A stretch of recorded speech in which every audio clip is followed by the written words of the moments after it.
sesuatu yang berbeda, karena memang biasanya kita dengarkan khotbah begitu.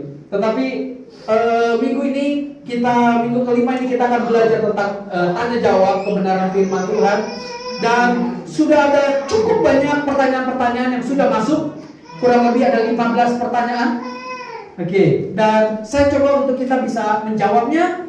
Dan saya berharap jemaat bisa mencatatnya kalau ada hal-hal yang mungkin menjadi satu pengetahuan yang baru dan perlu untuk dicatat. Dan 15 pertanyaan tersebut. Nah, kita mulai dari yang pertama. Oke, ada beberapa pertanyaan, cukup banyak pertanyaan. Saya berharap kita semua bisa konsentrasi. Oke, anak-anak mungkin bisa tenang dan kita bisa fokus untuk kita bisa belajar firman Tuhan. Amin. Amin. Oke. Yang pertama, apakah keselamatan diperoleh melalui kesempurnaan kita? Kita tahu bahwa manusia tidak ada yang sempurna, amin? Betul? Karena memang manusia sudah dikuasai oleh dosa. Manusia sejak Adam dan Hawa berbuat dosa, semua keturunannya, termasuk kita semua yang ada manusia yang ada di seluruh dunia ini, mereka adalah orang berdosa. Manusia dalam keberdosaannya berusaha untuk mencari Tuhan, tetapi mereka tidak akan pernah bisa menemukan Tuhan karena dosa memutuskan hubungan manusia dengan Tuhan. Tapi dosa tidak memisahkan hubungan Tuhan dari manusia. Ini yang perlu kita mengerti. Dosa hanya memisahkan manusia dari Tuhan, tetapi dosa tidak punya kuasa untuk memisahkan Tuhan dari kita. Manusia yang berusaha mencari Tuhan, maka muncullah agama. Agama adalah dari dua suku kata A dan gamaus. A itu tidak, gamaus itu kacau. Dengan adanya agama di seluruh dunia ini, berharap dunia ini bisa tidak kacau. Tetapi justru, ya kalau kita lihat dalam dunia ini, justru orang yang membuat kacau dunia adalah justru orang-orang yang menganggap diri beragama. Manusia berusaha dengan agamanya untuk mencapai kesempurnaannya. Tapi namanya manusia punya 3 sifat dasar. Manusia itu created, dicipta. Manusia itu limited, manusia itu terbatas. Manusia itu polluted by sin. Manusia itu tercemar oleh dosa. Jadi 3 sifat dasar manusia. Manusia adalah dicipta, manusia terbatas, manusia berdosa. Itu sifat yang melekat di dalam diri kita. Makanya manusia tidak akan mungkin bisa menjadi Tuhan, karena manusia tidak akan mungkin bisa sempurna. Hanya Tuhan yang sempurna. Nah, apakah keselamatan diperoleh melalui kesempurnaan kita? Jelas tidak bisa. Oke? Karena memang manusia tidak ada yang sempurna, sudah berbuat dosa dan telah kehilangan kemuliaan Tuhan. Manusia telah berkurang kemuliaan Tuhan. Manusia tidak mungkin bisa selamat melalui kesempurnaan dirinya melalui perbuatan baik. Kalau kita buka dalam Yesaya 64 ayat yang ke-6. Yesaya 64 ayat yang ke-6. Catat saja. Nanti bisa dibaca di rumah atau mungkin perlu cepat buka Alkitabnya. Yesaya 64 ayat yang ke-6. Oke, sudah ketemu? Amin. Demikianlah kami sekalian seperti seorang najis, dan segala kesalehan kami, berarti segala kebaikan kami, seperti kain kotor. Kami sekalian menjadi layu seperti daun, dan kami lenyap oleh kejahatan kami, seperti daun dilenyapkan oleh angin. Kesalehan kita, perbuatan baik kita, seperti kain kotor di hadapan Tuhan. Manusia tidak akan mungkin selamat oleh karena perbuatan baik. Tapi kita diselamatkan bukan karena kesempurnaan perbuatan baik, bukan karena usaha kita, bukan karena kehebatan kita, bukan karena kekayaan kita, bukan karena gelar kita, bukan karena kita hebat, bukan. Tapi kita diselamatkan karena anugerah Tuhan, sola gratia. Kita diselamatkan hanya oleh anugerah Tuhan, sola fide, melalui iman kita kepada Tuhan.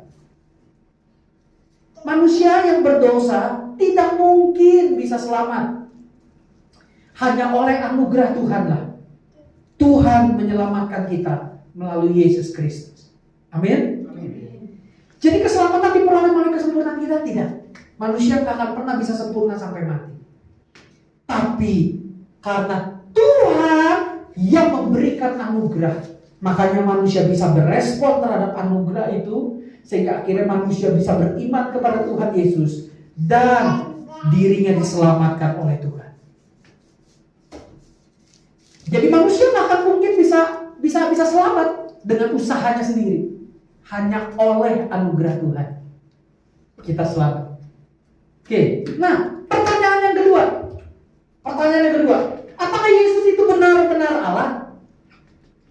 Yesus itu Allah bukan sih? Apa Yesus itu manusia? Sebenarnya saya sudah bahas ini di KPA kemarin yang kedua. Kita bahas tentang masalah konsili-konsili.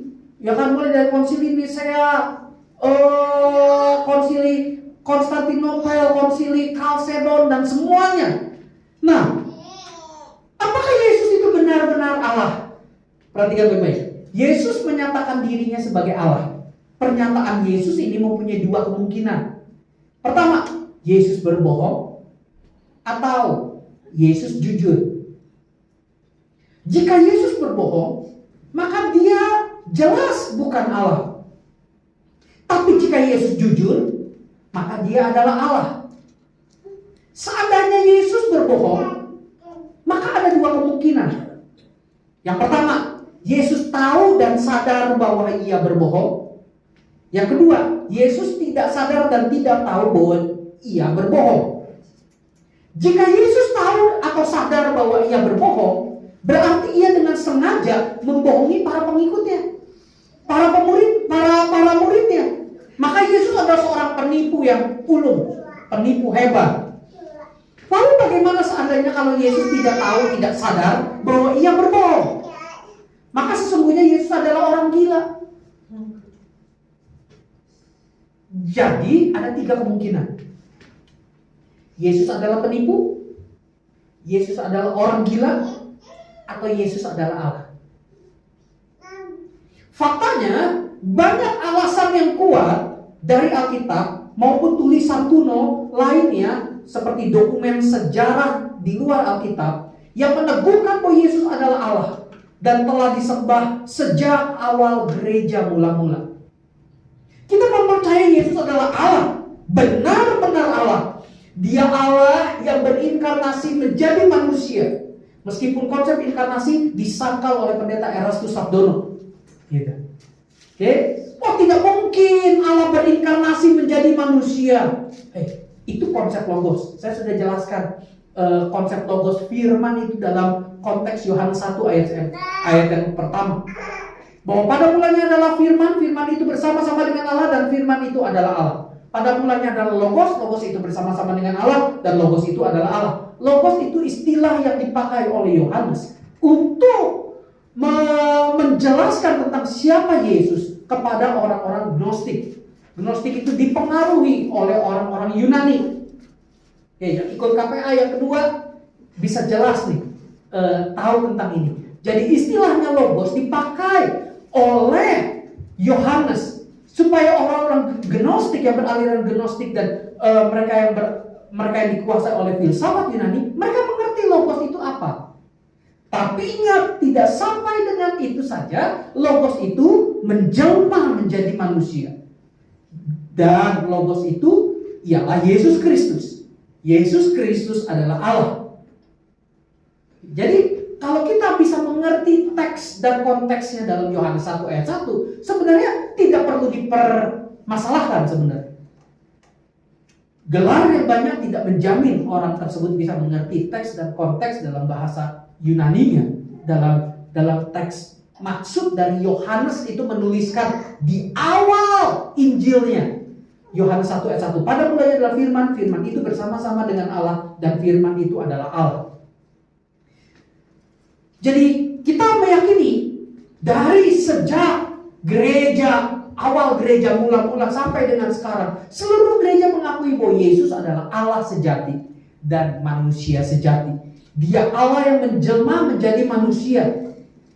Bukan berarti keilahiannya hilang. Dia tetap Allah. Tapi juga dia tetap manusia. Ini yang sulit untuk kita bisa mengerti.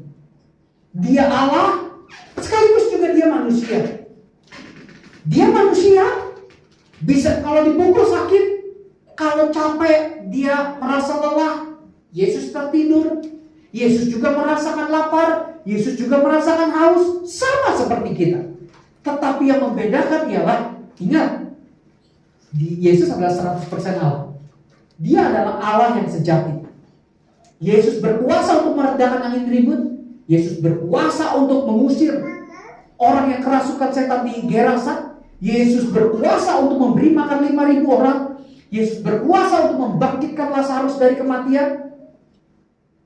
Dan Yesus berkuasa atas alam semesta. Inilah yang membuktikan Yesus adalah Allah. Kalau di dalam Injil Matius, Markus, Lukas yang disebut sebagai Injil Sinoptik, tidak terlalu jelas terlihat. Tetapi kalau kita lihat dalam Injil Yohanes, ada kata 7 kata akulah. Saya udah pernah bahas ini secara khusus minggu demi minggu.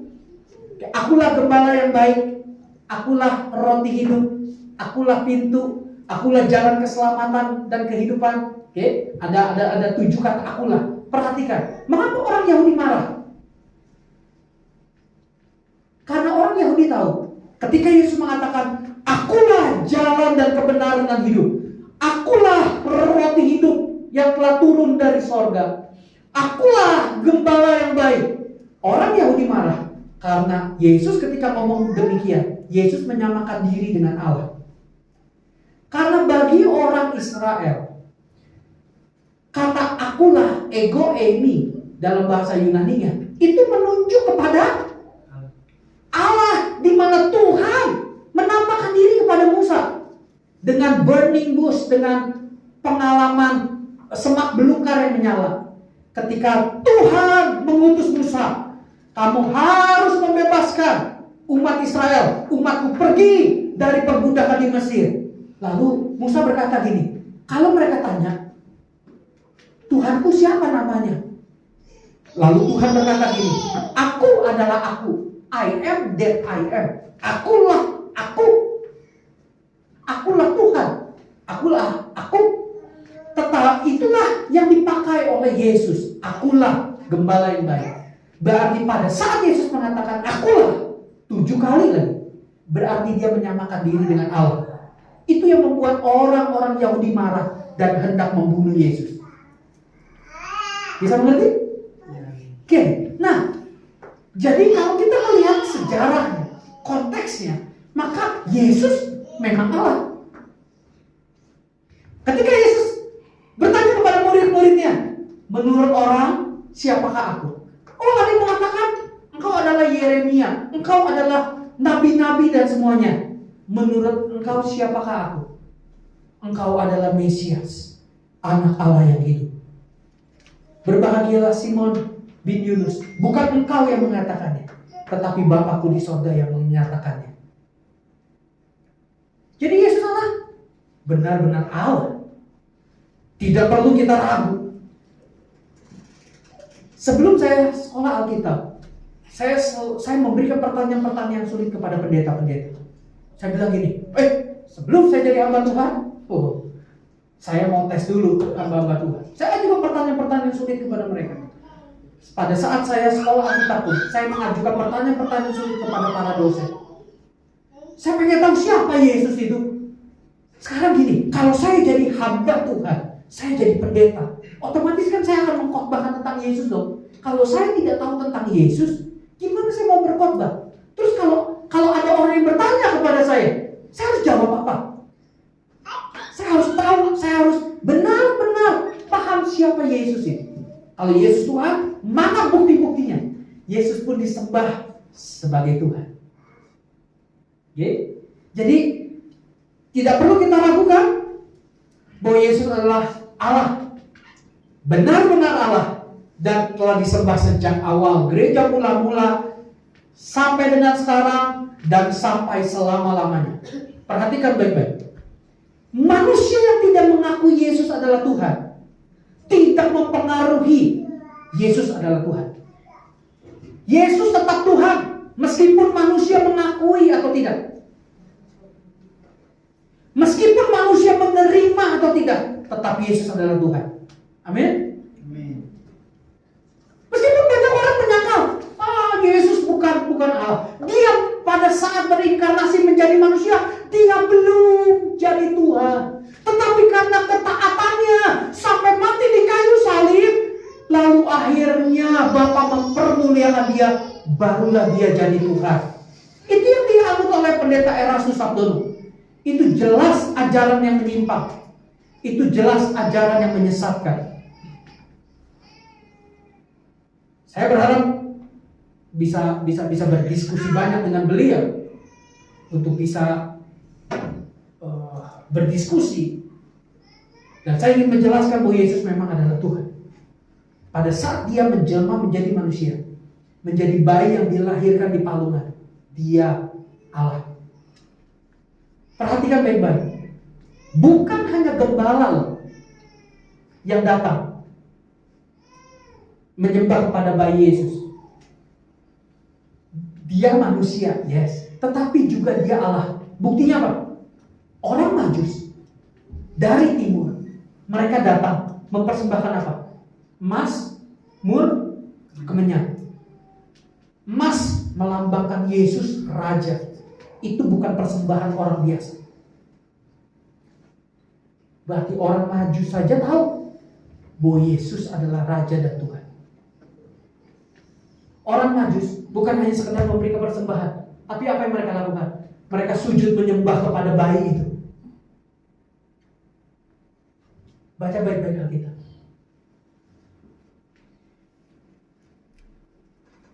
Pada saat Yesus lahir, pada saat Yesus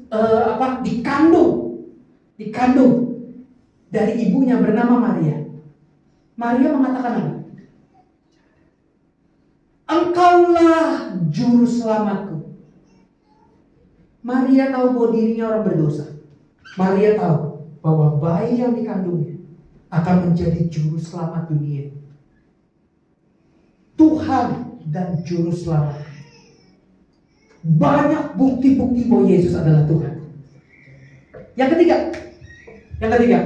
apakah Tritunggal itu Alkitabiah? Apakah Tritunggal itu Alkitabiah? Yes. Allah Tritunggal yang kita percayai, yang kita imani sebagai orang Kristen, bersama dengan seluruh orang Kristen di seluruh dunia mengakui Allah Tritunggal, itu adalah satu-satunya di seluruh dunia ini. Tidak ada Allah lain yang Tritunggal selain dari Allahnya orang Kristen. Gimana dengan Hindu dong? Kan mereka ada Brahma, ada Wisnu, ada Siwa. Mereka bukan Tritunggal. Orang Hindu tidak mempercayai Tritunggal. Mereka adalah Triteisme. Triteisme bukan Tritunggal. Kalau Tritunggal, Bapa, Anak, Roh Kudus, 3 pribadi, tetapi satu Tuhan. Sedangkan Triteisme yang dianut oleh Hindu, Brahma, Wisnu, dan Siwa, itu bukannya tunggal, tetap mereka adalah 3.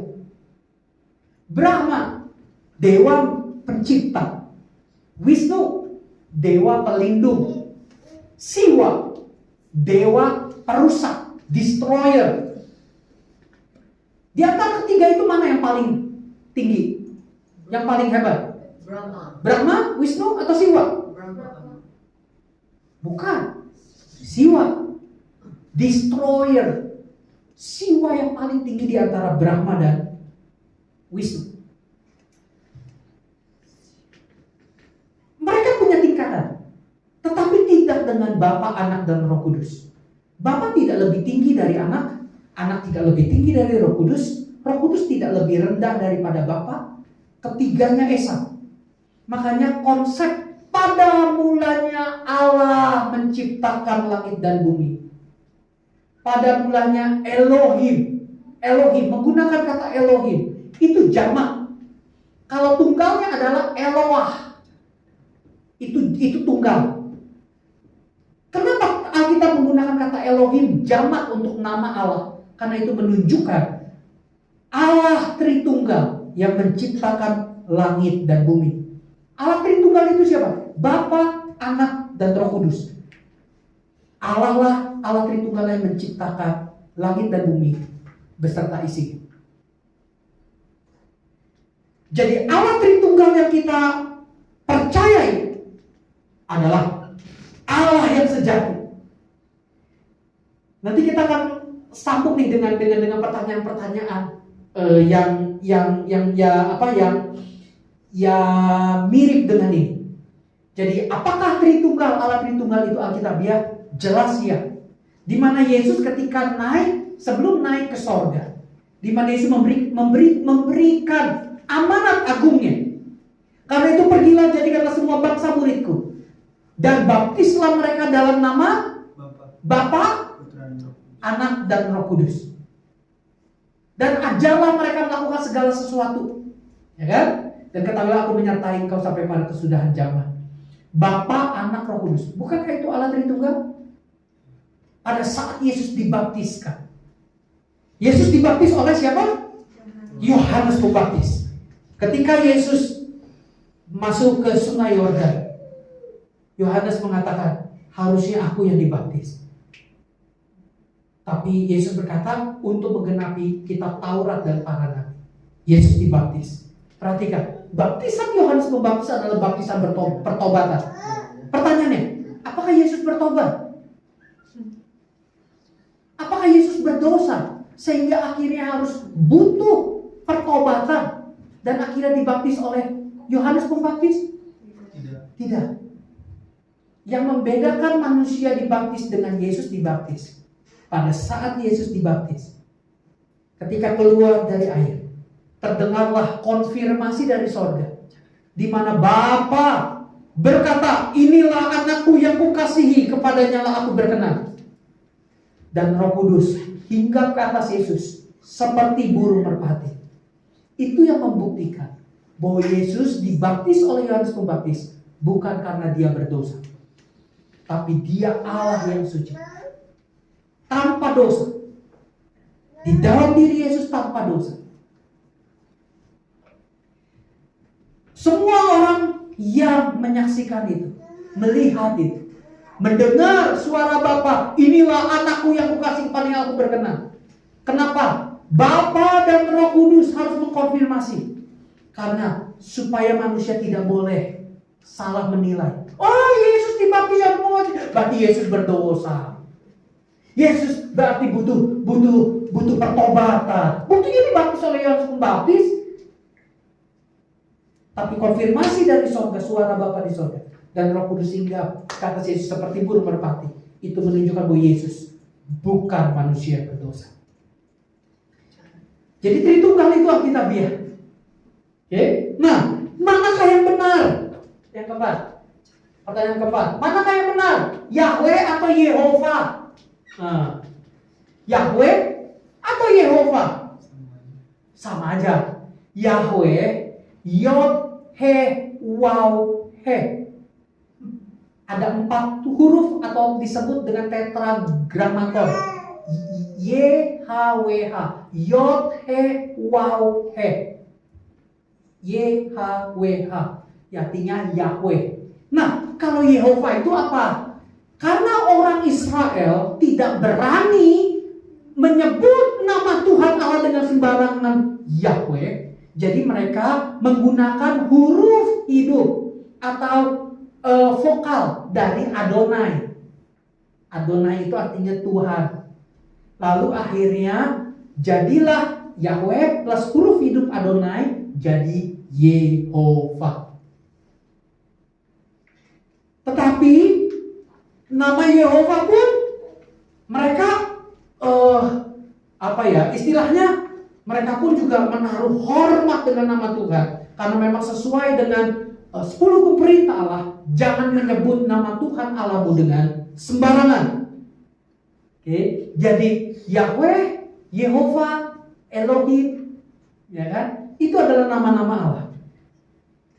Elohim itu berbicara tentang nama Tuhan secara umum. Jadi nama Elohim, orang-orang bangsa-bangsa yang tidak mengenal Tuhan pun mereka punya Elohim. Jadi nama-nama Tuhan berarti umum begitu. Elohim itu nama umum. Tapi yang menjadi ciri khas dari orang Israel, nama Elohimnya orang Israel itu adalah Yahweh, Yehova. Oke, bisa mengerti? Jadi nama Yahweh, Yehova adalah nama Allah khusus untuk Israel. Tidak ada di bangsa-bangsa yang lain. Tapi secara umum nama Elohim sama bangsa-bangsa lain juga punya. Bisa mengerti? Oke. Nah, nyambung ke pertanyaan yang kelima. Bolehkah kita menggunakan kata Allah? Allah. Bolehkah kita menggunakan atau menyebut kita berdoa nama Allah? Boleh. Gak jadi masalah, kita orang Indonesia kan. Allah, Tuhan. Tapi yang menjadi masalah, kita tidak perlu berdoa itu pakai nama Yahweh Elohim. Kita bukan orang Israel. Sekarang gini, Yesus saja sejak Yesus hidup di dunia ini, hidup di Israel, apakah Yesus menggunakan bahasa Ibrani? Apa yang Yesus gunakan bahasa pada saat itu? Bahasa Aram. Nah, kalau misalkan kita lihat kata Tuhan Allah di dalam perjanjian baru yang ditulis dengan menggunakan bahasa Yunani, kata Tuhan Allah adalah Theos dan Kurios. Bukan Yahweh, bukan Elohim. Jadi, bolehkah kita menggunakan kata Allah Tuhan? Ya nggak apa-apa. Sekarang ini, kita nyanyi aja kita menggunakan kata Allah kan? Kita nyanyi nih. Hormat bagi Allah Bapa, hormat bagi anaknya. Kita menggunakan kata Allah tidak menjadi masalah. Katanya, oh itu khusus untuk kafir, berarti itu kafir. Enggak. Tapi kita tahu menggunakan kata Allah itu menunjuk kepada Allah Tritunggal. Di dalam nama Bapa, Anak, dan Roh Kudus. Oke? Jadi kita tidak boleh antipati menggunakan kata Allah. Gitu. Tetapi ajaran-ajaran yang berkembang saat ini, termasuk di kota Bandung, itu ajaran tentang Yahweh. Jadi menggunakan, oh kita berdoa itu dalam nama Yahweh Elohim. Gak perlu. Gak perlu. Kita gereja Tuhan. Kita mempercayai memang perjanjian lama, perjanjian baru, yes. Tapi kita berdoa cukup dengan nama Allah Tuhan. Karena memang di dalam perjanjian baru tertulis dalam bahasa Yunani, dalam bahasa Yunani, Theos dan Kurios. Oke. Nah, yang keenam. Seperti apakah baptisan yang sesuai dengan Alkitab? Ada namanya baptisan percik. Ada namanya baptisan selam. Ada juga namanya baptisan bendera. Oke. Dalam aliran-aliran gereja tertentu ada juga baptisan bendera. Nah, kalau baptisan percik biasanya dianut oleh gereja Protestan. Sedangkan baptisan selam biasanya dianut atau dipercaya oleh gereja-gereja Pentakosta karismatik. Tapi kalau saya lebih mempercayai yang mana? Gereja kita, NGC lebih mempercayai mana? Kita lebih mempercayai gereja itu, jemaat itu harus dibaptis dengan cara selam. Karena menggunakan kata dari akar kata baptis itu baptiso, dalam bahasa Yunani yang baptiso, artinya dicelupkan hingga basah seluruhnya. Jadi baptis yang lebih mendekati, cara baptisan yang lebih mendekati yang kata baptiso itu adalah dengan cara diselamkan. Makanya gereja IJC mempercayai baptis itu harus diselam. Tapi gimana dong? Kalau saya udah dipercik, saya harus diselam nggak? Bukan masalah percik atau selam. Gereja IJC menerima mereka yang dibaptis dengan percik apabila mereka yakin bahwa dengan dibaptis percik dia sudah bertobat. Tapi kalau dulu dibaptis percik dia nggak ngerti, ikut-ikutan doang, lalu akhirnya hidupnya ya udahlah sama dengan orang dunia, ya udahlah hidup dalam dosa. Tapi dulu dibaptis percik, dia nggak ngerti kenapa dibaptis percik, lalu hidup dalam dosa. Lalu akhirnya gimana dong? Setelah saya tahu kebenaran, saya perlu dibaptis selam lagi nggak? Dibaptis selam. Karena dulu baptis perciknya, kamu nggak ngerti kenapa dibaptis percik. Oke, bisa mengerti? Yeah. Jadi bukan masalah baptis percik atau baptis selam yang sah. Gereja IJC mengakui baptis selam. Tetapi kalau misalkan gini, saya dulu dibaptis percik. Pada saat saya dibaptis percik, hidup saya berubah. Hidup saya menjadi lebih baik. Saya semakin mengenal Yesus Kristus. Saya perlu dibaptis selam lagi nggak? Tidak perlu. Oke, bisa mengerti? Jangan salah mengerti bahwa baptis percik tidak sah. Baptis percik sah. Bukan caranya yang penting, tapi esensinya. Alasan kita dibaptis percik itu apa? Kalau dulu kita tidak mengerti, karena memang dibaptis percik. Sekarang saya udah mengerti kebenaran. Saya perlu nggak baptis selam? Perlu. Gereja ini membuka katekisasi untuk baptisan air.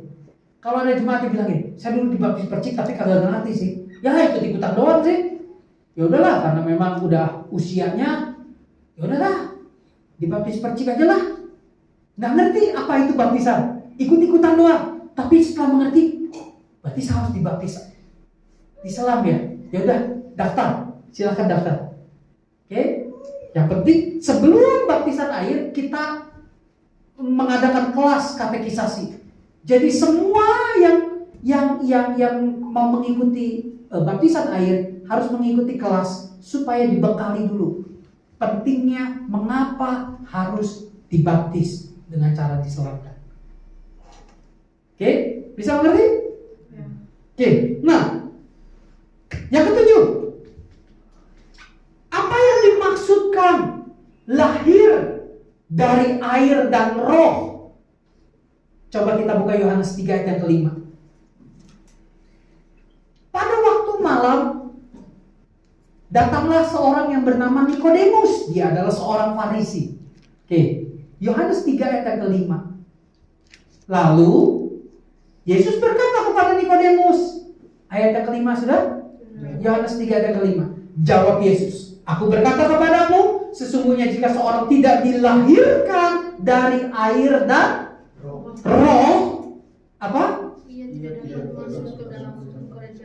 Ia tidak dapat masuk ke dalam kerajaan Allah. Pertanyaan gini, apa itu baptis dilahirkan dari air dan roh? Apakah itu menunjukkan baptisan air dan baptisan Roh Kudus? Bukan. Yesus tidak bahas tentang baptisan air di situ.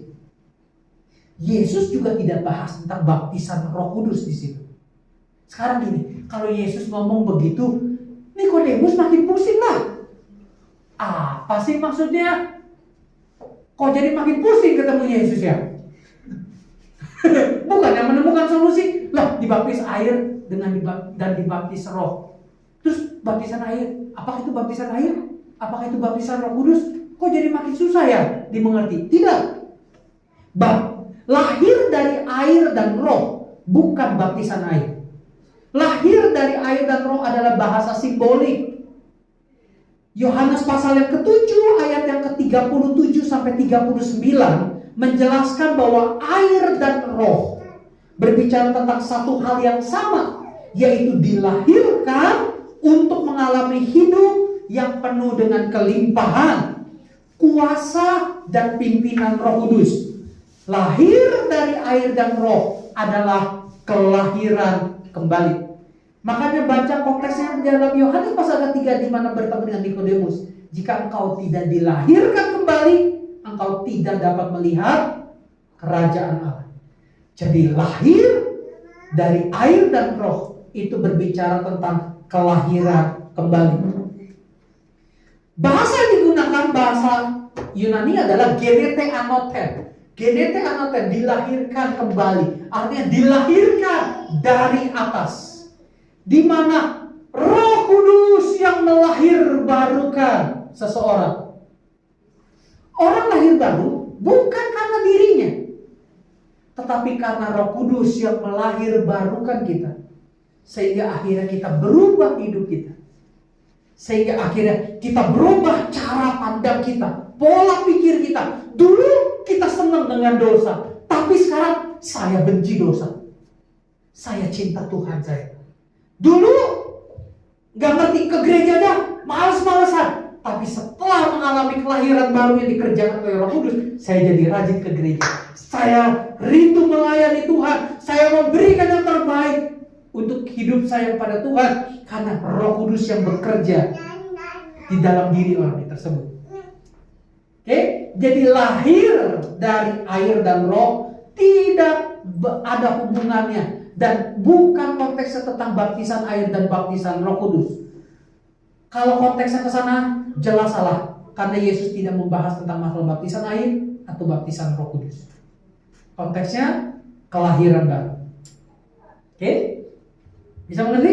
Yeah. Bukan karena kita Kristen kita masuk surga. Meskipun kita dari lahir udah Kristen gitu. Tetapi bukan berarti kita selamat masuk surga. Kalau kita tidak dilahirkan baru oleh Roh Kudus, kita tidak sungguh-sungguh bertobat, tetap masuk neraka. Oke, bisa mengerti? Apakah semua orang Kristen masuk surga? Tidak. Hanya orang yang percaya, yang sudah lahir baru, dialah yang diselamatkan. Gimana dong dengan orang Kristen di seluruh dunia? Mereka belum tentu masuk surga. Banyak orang Kristen juga Kristennya aspal, asli tapi palsu. Kristal, orang Kristen Natal. KTP, Kristen tanpa pertobatan. Kristen tomat, hari Minggu tobat, Senin sampai Sabtu kumat. Gimana mau diselamatkan? Bukan berarti karena usaha kita, bukan. Tetapi karena dikerjakan oleh Roh Kudus yang melahirbarukan kita. Oke. Nah, yang ke-8. Apakah kalau sudah dibaptis pasti selamat? Tidak. Jangan pernah berpikir bahwa kita dibaptis kan mengikuti CD, dibaptis percik, dibaptis selam sekaligus, atau bahkan dibaptis selamnya di Sungai Yordan di Israel pasti selamat? Tidak. Baptisan air tidak menyelamatkan. Sekali lagi saya ulang. Baptisan air tidak menyelamatkan. Yang menyelamatkan adalah iman kepada Tuhan Yesus. Bukan baptisan air.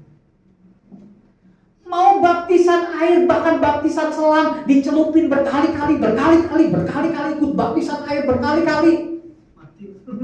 Mati kalau nggak bertobat, ya neraka juga. Sekarang gini, orang yang disalib di sebelah Yesus, betul? Yesus, ingatlah akan aku apabila engkau datang kembali memerintah sebagai raja. Yesus berkata gini, sesungguhnya hari ini engkau bersama-sama dengan aku di Taman Firdaus. Bersama-sama dengan aku di Firdaus. Artinya gini, selamat kan? Orang yang disalib di sebelah Yesus kan? Dia belum dibaptis air loh. Tapi Yesus bilang ini, hari ini kau bersama-sama dengan aku di Firdaus. Surga kan? Tapi dia belum dibaptis air loh. Apa Yesus bilang ini? Yuk kita turun dulu dari salib yuk, baptis dulu. Oke? baru masuk surga. Ya, tapi kita tahu nih, tenang, aku akan menggunakan kuasaku. Yuk turun bareng, yuk cari air. Karena itu. Maksudnya jadi baptisan air tidak menyelamatkan. Tapi gini, bukan karena baptisan air tidak menyelamatkan bukan berarti tidak penting. Baptisan air tetap penting. Baptisan air adalah tanda bahwa kita sungguh-sungguh bertobat dan kita ikut Yesus. Karena itu gereja-gereja mengadakan pembaptisan air di Selang. Makanya keluarga datang kan? Jemaat datang kan? Betul nggak? Oke, yang kemarin itu loh, yang waktu siapa? Email dibaptis, ya kan? Di kolam yang Sariater. Itu kan disaksikan oleh jemaat, keluarga, tuh. Nah, jadi ketika seseorang dibaptis, dia menyatakan diri, saya pengikut Kristus. Saya sudah bertobat. Saya sudah memulai hidup yang baru di dalam Tuhan. Saya akan sungguh-sungguh setia kepada Tuhan sampai aku mati. Jadi ketika dibaptis air, ketika ditenggelamkan, lalu akhirnya diangkat lagi, menguburkan dosa-dosa lamanya, dibangkitkan dengan hidup yang baru. Disaksikan oleh Tuhan, disaksikan oleh hamba Tuhan, disaksikan oleh jemaat, dan disaksikan oleh keluarga bahwa dia menyatakan diri sebagai orang yang sudah bertobat di hadapan Tuhan. Meskipun baptisan air tidak menyelamatkan, baptisan air tetap sangat penting. Makanya gereja kita memiliki dua sakramen yang penting, yaitu perjamuan suci dan baptisan air. Oke? Berikutnya yang ke-9. Yang ke-9, seperti apakah dosa yang tidak bisa diampuni itu? Oke, Alkitab menjelaskan bahwa ada dosa yang tidak dapat diampuni, yaitu dosa menghujat Roh Kudus.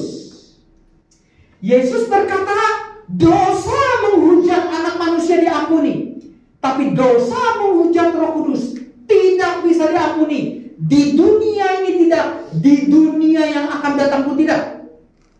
Pertanyaannya gini, apa itu dosa menghujat Roh Kudus? Apakah itu berlaku untuk semua orang percaya? Apakah kalau kita orang yang udah terima Tuhan Yesus, kita menghujat Roh Kudus, kita tidak bisa diampuni lagi oleh Tuhan? Contoh, misalnya, saya sebagai hamba Tuhan nih, saya menghujat Roh Kudus. Lalu akhirnya saya bertobat. Tuhan ampuni gak? Kalau ayatnya tidak bisa diampuni. Tapi gini, masa sih Tuhan tidak terima kalau kita bertobat? Bukankah Tuhan Maha Pengampun? Bingung kan? Untuk kita bisa mengerti dosa menghujat Roh Kudus itu tidak bisa diampuni, kita harus melihat konteksnya. Yesus ngomong begitu kepada siapa? Kepada ahli Taurat sama orang Farisi kan? Pada waktu Yesus apa? Menyembuhkan orang yang buta kan? Yang apa? Yang kerasukan setan. Lalu akhirnya apa? Mereka menghina Yesus. Dengan kuasa setan, dengan Beelzebul, dia mengusir setan. Jadi, ahli Taurat sama orang Farisi menghina Yesus. Yesus yang sudah mengusir setan, dengan kuasa setan Yesus mengusir setan. Oke, sampai sini. Mengerti tentang ini ya? Lanjut lagi. Lalu akhirnya gini.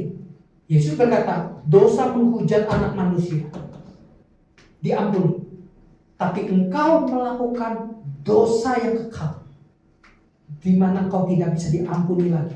Di dunia ini tidak, di dunia yang akan datang pun tidak. Itu hanya ditujukan perkataan itu kepada ahli Taurat sama orang Farisi, yang mereka menghina Yesus. Dengan kuasa setan, ia mengusir setan. Yesus berani mengatakan, engkau tidak akan diampuni. Di dunia ini tidak, di dunia yang akan datang pun tidak. Karena Yesus tahu bahwa ahli Taurat sama orang Farisi yang menghina Yesus sampai mati nggak akan pernah bertobat.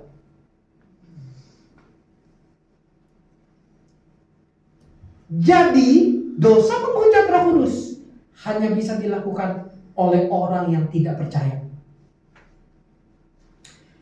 Kalau kita orang percaya, bisakah kita melakukan dosa menghujat Roh Kudus? Tidak bisa. Kita hanya melakukan dosa memadamkan Roh Kudus. Oke, kan ada tuh memadamkan Roh Kudus. Tapi kita tidak bisa menghujat Roh Kudus. Karena Roh Kudus ada di dalam diri kita, mendiami kita sebagai orang percaya. Amin. Jadi di dalam diri kita Roh Kudus tinggal. Roh Kudus ada di dalam diri kita. Oke, jadi tidak mungkin orang yang sudah lahir baru menghujat Roh Kudus. Perhatikan, kalau dosa menghujat Roh Kudus itu berlaku untuk semua orang Kristen, Paulus pasti bahas, Yohanes pasti bahas, Petrus pasti bahas. Betul? Karena itu dosa yang kekal kan? Dosa yang tidak bisa diampuni kan? Paulus pasti bahas di dalam surat-suratnya. 13 surat yang ditulis oleh Paulus. Betul? Tapi Yesus tidak ngomong kepada semua orang kan?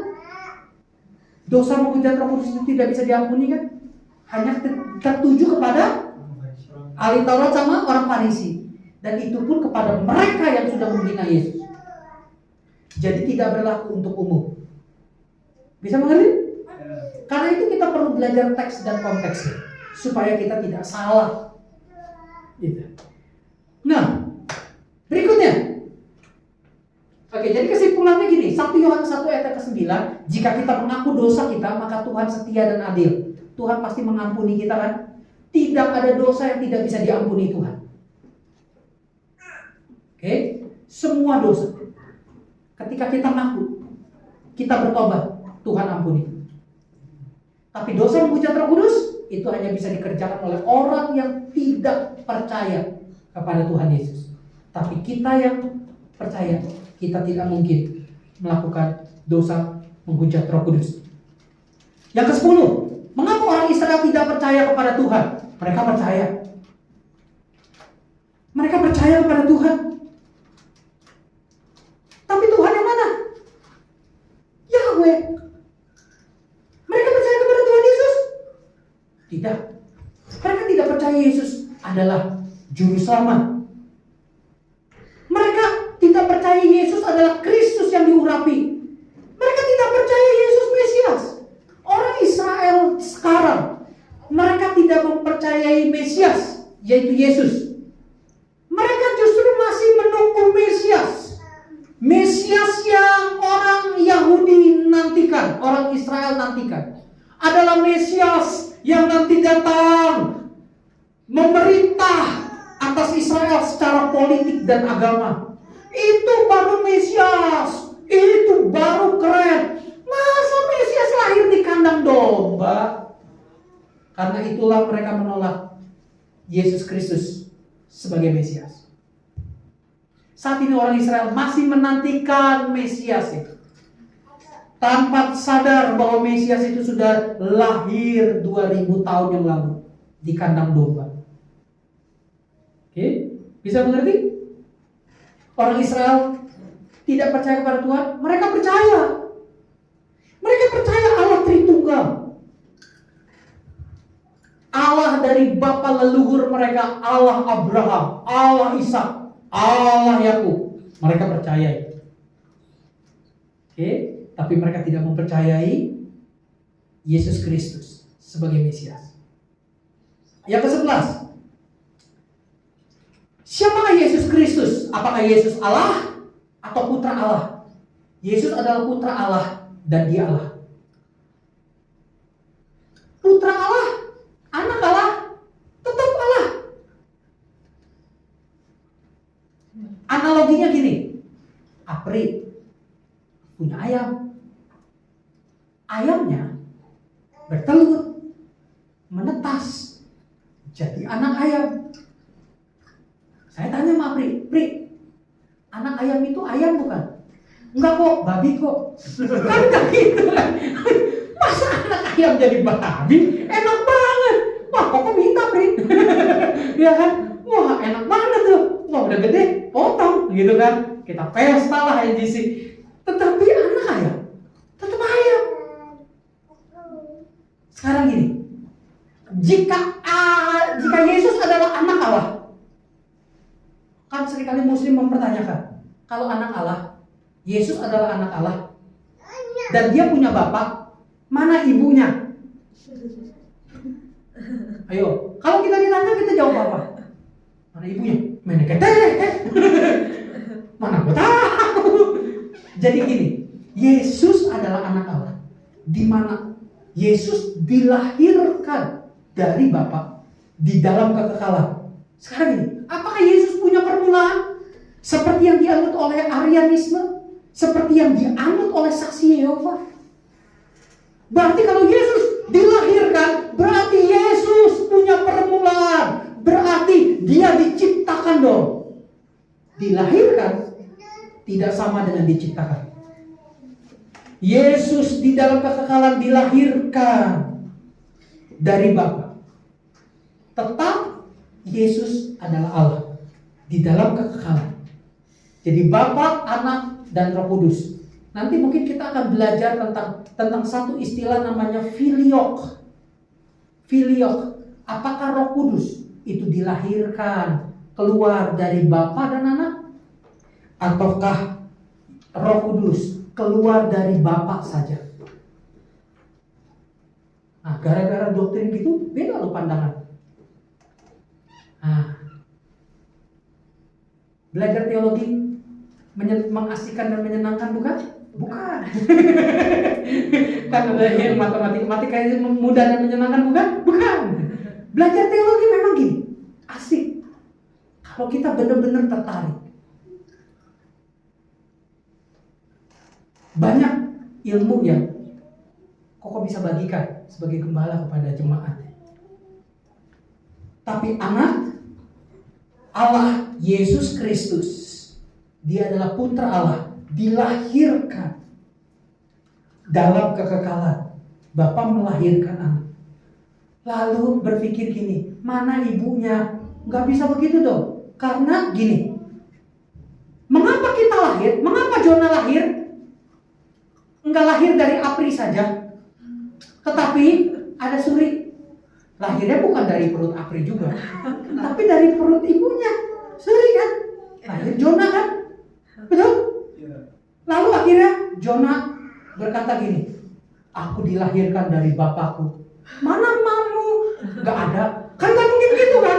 Nah, lalu Suri bilang gini, kamu anak kurang ngajar. Kamu gak ngaku mama yang udah ngandungin dan melahirin kamu. Gitu kan? Itu kan kenapa Jona punya bapak dan punya ibu? Karena dia manusia, punya tubuh, daging. Tidak boleh disamakan dengan Tuhan. Tuhan itu roh, tidak punya tubuh kan?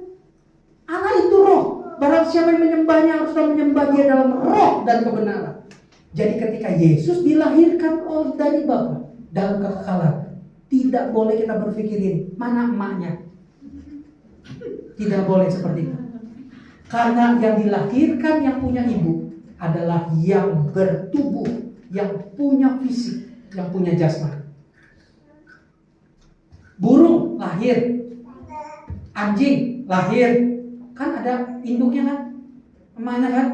Kenapa? Karena dia fisik, punya fisik kan, punya tubuh, punya daging kan, tidak. Tapi kalau roh, ya tidak. Jadi kita tidak boleh samakan antara Tuhan yang roh dengan kita. Mana emaknya? Nggak boleh, karena itu sudah salah dalam pertanyaannya. Oke? Bisa mengerti? Oke. Jemaat NGC pinter-pinter. Oke. Waduh. Oke, setidaknya gini. Ini kuliah teologi yang gratis.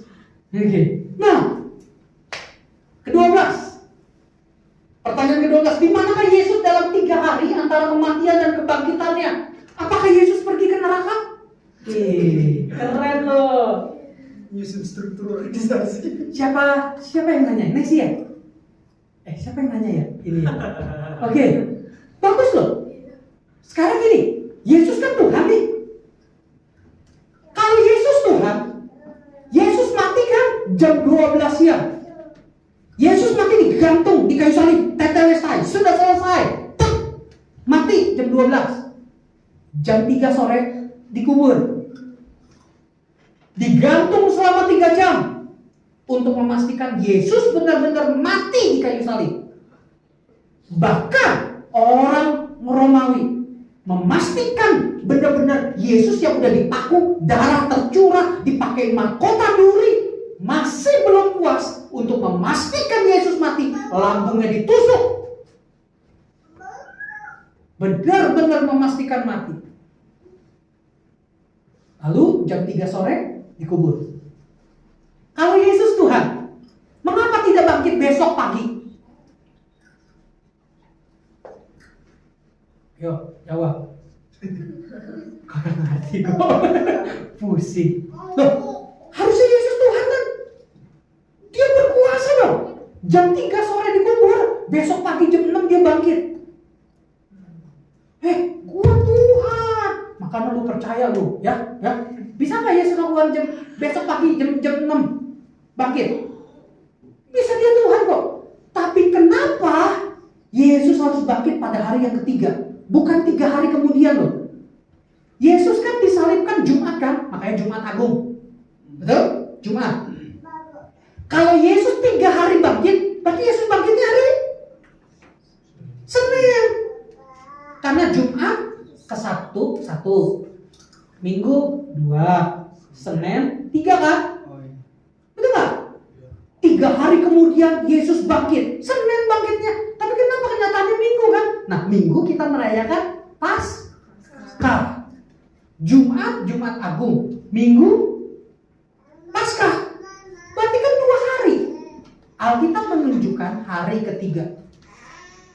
Jadi Jumat Yesus mati itu dihitung hari pertama. Sabtu hari kedua. Minggu pagi Yesus bangkit itu udah hari ketiga. Pertanyaannya, kenapa Yesus mesti nunggu Minggu pagi baru bangkit? Kan harusnya Sabtu pagi bisa dong. Terus kemana Yesus? Ayo lu. Kemana? Yesus lu kemana? Ayo. Ke neraka ya? Ke neraka ya? Ngerasain panas ya? Kesian lu Yesus lu. Perhatikan baik-baik. Yesus dalam 3 hari antara kematian dan kebangkitannya, Yesus bangkit hari Minggu pagi, hari ketiga. Di mana Yesus berada? Yesus tidak pergi ke neraka. Yesus tidak pergi ke Hades. Yesus memberitakan berita kemenangan kepada para malaikat yang sudah jatuh, yaitu yang sudah jadi setan, yang sudah jadi iblis, dan mereka yang tidak percaya kepada Tuhan Yesus. Jadi Yesus memproklamirkan kemenangannya atas mereka. Yesus tidak memberikan kesempatan kedua kepada mereka yang sudah mati, maupun juga kepada malaikat yang sudah jatuh dan akhirnya jadi setan. Yesus mati tidak turun kepada ke neraka memberitakan Injil kepadanya orang-orang yang sudah mati, lalu supaya mereka bertobat. Tidak. Yesus tidak ada penginjilan kepada mereka. Tidak ada kesempatan kedua lagi bagi orang yang sudah mati untuk bertobat. Makanya jemaat Tuhan, jemaat NGC, selagi kita masih hidup, selagi kita masih diberikan anugerah oleh Tuhan, kalau mau bertobat, bertobat sekarang. Kalau udah mati, kita udah gak bisa bertobat. Masalahnya, kita gak tahu kapan kita mati. Itu dia. Kalau kita tunda, nanti aja deh bertobat deh. Kalau usia 92 tahun. Kalau nyampe 92 tahun, kalau besok udah game over, nah lu, kumaha ta? Nah, Yesus bangkit pada hari ketiga. Bukan 3 hari ya. Menggenapi nubuatan tanda Yunus, di mana Yunus diperut ikan. Oke? Di mana Yesus pun berada di dalam perut bumi. Selain itu, kenapa Yesus bangkit pada hari yang ketiga? sebagai petunjuk gini, bahwa Yesus benar-benar mati. Mengapa pada hari yang ketiga dia bangkit? Karena sebagai petunjuk bahwa Yesus benar-benar mati. Tulisan para rabi Yahudi mengajarkan bahwa kematian baru dapat dipastikan. Kematian seseorang baru dapat dipastikan pada hari yang ketiga. Baru orang itu benar-benar mati. Jika sebelumnya Yesus bangkit, seperti tadi yang kita ngomong, oke, jam 3 dikubur, besok pagi bangkit. Jika Yesus melakukan begitu, banyak orang akan menyangka Yesus pingsan atau cuma mati suri aja. Hari ketiga Yesus bangkit adalah hari yang pas, di mana Yesus tidak terlalu cepat bangkit dan juga tidak terlalu lama di dalam kubur. Bisa mengerti? Belajar teologi itu mengasihkan, mudah dan mengasihkan. Ya? Jadi kalau belajar Alkitab jangan males banyak hal yang kita nggak tahu. Begitu dikasih tahu kita, oh begini ya, wah luar biasa ya, oh Tuhan Yesus tuh hebat ya. Oke, yang ke-13,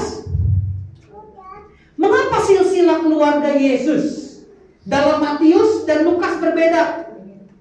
Ada yang udah pernah cek? Matius 1 ayat 1 kan itu silsilah Yesus tuh, dengan Lukas. Kok silsilahnya beda ya? Gak sadar? Gak tahu? Jarang baca Alkitab kok. Coba kalau kita perhatikan Matius dengan Lukas, silsilah Yesusnya berbeda. Karena Matius mengikuti garis keturunan Yusuf. Jadi Yesus kan punya orang tua, Yusuf dan Maria. Betul? Nah, silsilah di dalam Matius 1 ayat 1 itu menarik garis keturunan Yusuf, ayah Yesus secara hukum. Oke. Melalui siapa? Salomo anak Daud. Sedangkan Lukas menarik garis keturunan dari Maria ibunya, keluarga Yesus secara darah, yaitu melalui Natan anak Daud. Jadi karena itu jelas beda silsilahnya. Kan gini,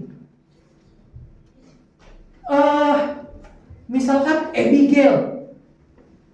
Abigail Maharani Gule lahir, tapi kok silsilahnya beda ya? Ya, karena silsilahnya beda lah. Karena kalau misalkan Abigail Maharani Gule, kalau ditarik dari keturunan bapaknya Fatisoni Gule kan berbeda dong dengan ditarik garis keturunan dari ibunya Nila Zaluku. Ya kan? Kan beda dong. Jadi kan ada dua nih. Kalau mama dari keluarga Zaluku, kalau papa dari keluarga Gule. Ya dong. Ketika dituliskan silsilahnya Abigail berbeda, ya karena berbeda. Yang satu dari keturunan garis keturunan mama, yang satu lagi dari keturunan bapak. Beda dong. Nah, begitu juga dengan Matius sama Lukas. Oke? Bisa mengerti? Bisa. Oke, sekarang kita bisa tetap konsentrasi karena ada 2 pertanyaan lagi setelah itu kita selesai. 14. Pertanyaan 14. Apakah Yesaya pasal 53 hamba Tuhan yang menderita merupakan buatan tentang Yesus? Ya. Itu menunjukkan Yesus nanti akan menderita. Bagaimana Yesus harus menderita? Dia yang menanggung dosa kita. Sesungguhnya penyakit kita lah yang ditanggungnya. Penderitaan kita lah yang dipikulnya. Oke? Kalau kita mengingat bagaimana Yesaya menuliskan pasal tersebut, itu Yesaya ditulis 700 tahun sebelum Yesus lahir. 7 abad sebelum Yesus lahir. Dan nubuatan itu benar digenapi di dalam diri Yesus 700 tahun kemudian. Jadi Yesus benar-benar ada di dalam sejarah. Yesaya 700 tahun sebelum Yesus lahir menubuatkan siapa sih Yesus itu? Oh, dia adalah hamba yang menderita. Ada satu orang lagi yang menuliskan 700 tahun sebelum Masehi juga. Namanya Nabi Mika. Mika 5 ayat yang pertama menuliskan, "Hai Bethlehem Efrata, engkaulah yang paling kecil." Itu menunjukkan di mana Yesus lahir. Itulah hebatnya Tuhan kita. Tuhan menubuatkan melalui perantara Nabi Yesaya siapa Yesus itu. Tuhan memakai Nabi Mika untuk menubuatkan di mana Yesus dilahirkan. Dan betul kan? Yesus lahirnya di Bethlehem kan? Kan Yesus nggak lahir di Nias, di Afulu. Kan kagak. Yesus lahirnya di Bethlehem, di kandang domba. Persis seperti yang dinubuatkan. Itulah Tuhan kita. Terakhir, setelah itu kita akan selesai. Apakah ada tugas khusus tentang Allah Tritunggal? Kalau ada, apakah tugas masing-masing pribadi? Apakah dalam PL ada nabi yang menjelaskan Allah itu Tritunggal? Allah Tritunggal adalah satu-satunya Allah yang kita sembah di dalam dunia ini. Hindu menganut Triteisme, ya, sedangkan Tritunggal hanya ada di dalam Alkitab. Oke. Nah, dalam keselamatan, dalam karya keselamatan, Bapa memprakarsai keselamatan. Anak Yesus Kristus sebagai pelaksana keselamatan dengan Yesus mati di kayu salib. Dia yang melaksanakan keselamatan. Jadi Bapa inisiatornya, Bapa yang memprakarsai keselamatan, Yesus Kristus yang melaksanakannya, yang menggenapi keselamatan, dan Roh Kudus yang melahirbarukan umat pilihannya dan menjadikan keselamatan orang percaya itu menjadi efektif. Jadi Bapa, Anak, Roh Kudus punya karya, punya masing-masing tugasnya. Oke? Nah, Taurat menuliskan, "Aku adalah Aku. I am that I am." Ketika Tuhan menyatakan diri kepada Musa, Taurat mencatatnya bahwa Allah itu Esa. Baca dalam Ulangan pasal yang ke-6 ayat yang ke-4. Jadi orang Israel tahu siapa Allah mereka dalam kitab Taurat. Sehingga nabi-nabi dalam perjanjian lama tidak perlu lagi menegaskan tentang Allah Tritunggal. Mereka sudah tahu. Esher Esher. Artinya, aku adalah aku. Di mana itu menunjukkan tentang Allah Tritunggal. Orang Israel, Allah itu Esa. Mereka udah tahu. Jadi nabi-nabi ketika berkata, "Demikianlah firman Tuhan." Ya, mereka tahu Tuhan itu Tuhan. Allah Tritunggal. Mereka tahu. Gitu. Jadi tidak perlu nabi menjelaskan. Dari istilah ekad saja, di mana Allah itu Esa. Esa itu adalah ekad yang dipakai, bukan yakid. Ekad itu menunjukkan satu kesatuan. Kalau yakid itu adalah satu, benar-benar satu. Jadi Tuhan menggunakan kata ekad, di mana Bapa, Anak, Roh Kudus adalah satu kesatuan. Oke, bukan satu benar-benar satu, numerik bukan. Oke, dengan demikian Aku adalah Aku menunjukkan bahwa Yesus adalah Allah yang kekal. Dia Allah yang disembah baik oleh orang Israel maupun Yesus mengatakan, "Aku gembala yang baik. Akulah. Ada 7 kata akulah. Bahwa Yesus pun adalah Allah. Oke? Dan kita sebagai gereja, kita menyembah Tuhan yang benar, yaitu Allah Tritunggal, Allah yang hidup, Allah yang benar. Kiranya ini bisa menolong kita semua untuk kita bisa mengerti kebenaran firman Tuhan dengan baik, dengan benar, sehingga iman kita bisa semakin bertumbuh dalam Tuhan. Mari kita tundukkan kepala kita akan datang kepada Tuhan. Terima kasih Tuhan. Mari kita tundukkan kepala sejenak.